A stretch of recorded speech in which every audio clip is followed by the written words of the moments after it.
আমার এই শিল্পী সমিতির রাজনীতির জায়েদ ভাই হচ্ছে উদ্ভাবক, আর চলচ্চিত্রের জয় চৌধুরী দিবজর সাহেবের কাছ থেকে, আর আমাকে রাজনীতিটা শিখেছে মিশা সওদাগর। আমার এই মেন্টরটা মিশা সওদাগর। জায়েদ ভাই চরম লেভেলের একজন সাংগঠনিক মানুষ, কিন্তু মিশা সওদাগর হচ্ছে ইলেকশন বাদ। তা সেক্ষেত্রে মিশা ভাইয়ের কাছ থেকে আমার অনেক কিছু শেখা, জায়েদ ভাইয়ের কাছ থেকে অনেক কিছু সাপোর্ট নেওয়া।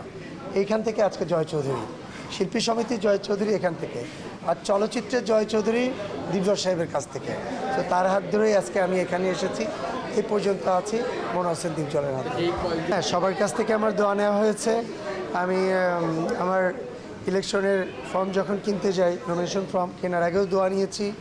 বাট আমার কাছে অনেক বেশি চ্যালেঞ্জিং বিষয়টা, বিকজ কে আমার সঙ্গে কাজ করছে বা কে আমার অপোজিশনে আছে, তার থেকেও বড় চ্যালেঞ্জ হচ্ছে যে এই বোর্ডে যাদের নামগুলো আছে সেইখানে আমার নামটা দেওয়ার জন্য সাহসিকতা আমার ভিতরে আসছে, বা যদি আল্লাহ পাক আমাকে কপালে রাখে সেই সম্মানটা আমি কিভাবে ধরে রাখবো, এটা সব থেকে আমার বড় চ্যালেঞ্জের একটা বিষয়।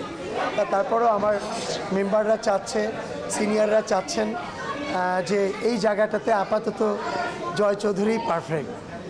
তার কিছু হয়তো প্রমাণ কালকেও পেতে পারেন আপনারা, কালকে হয়তো দু একটা সারপ্রাইজও থাকতে পারে। দেখা যাক কী হয়, আল্লাহ পাক যদি সব ঠিকঠাক রাখে, হয়তো আমার প্যানেল বা আমার পরিষদের সবাই যদি জয়যুক্ত হতে পারি, হয়তো শিল্পী সমিতির নির্বাচনে নতুন এক রেভলিউশন আসবে। শিল্পী সমিতিকে নতুন করে গড়ার জন্য নতুন এক উদ্দীপনা নিয়ে নতুন একটা পরিষদ এবার কাজ করবে। সাথে কথা হয়েছে কিনা, বলেও কোনো পরামর্শ দিয়েছেন কিনা? হ্যাঁ, ভাইয়ের সঙ্গে আমার মাঝে মাঝেই কথা হয়, কারণ আসলে তার সঙ্গে তো আমার টাইমের ডিস্টেন্সটা আমার রাত তার দিন হয় না অ্যাকচুয়ালি। তারপরে তো কথা মাঝে মাঝেই হয়, ভালো মন্দ পরামর্শ দেয়। তাই হিসাবে নির্বাচন করা নিয়ে কথা হয়েছে।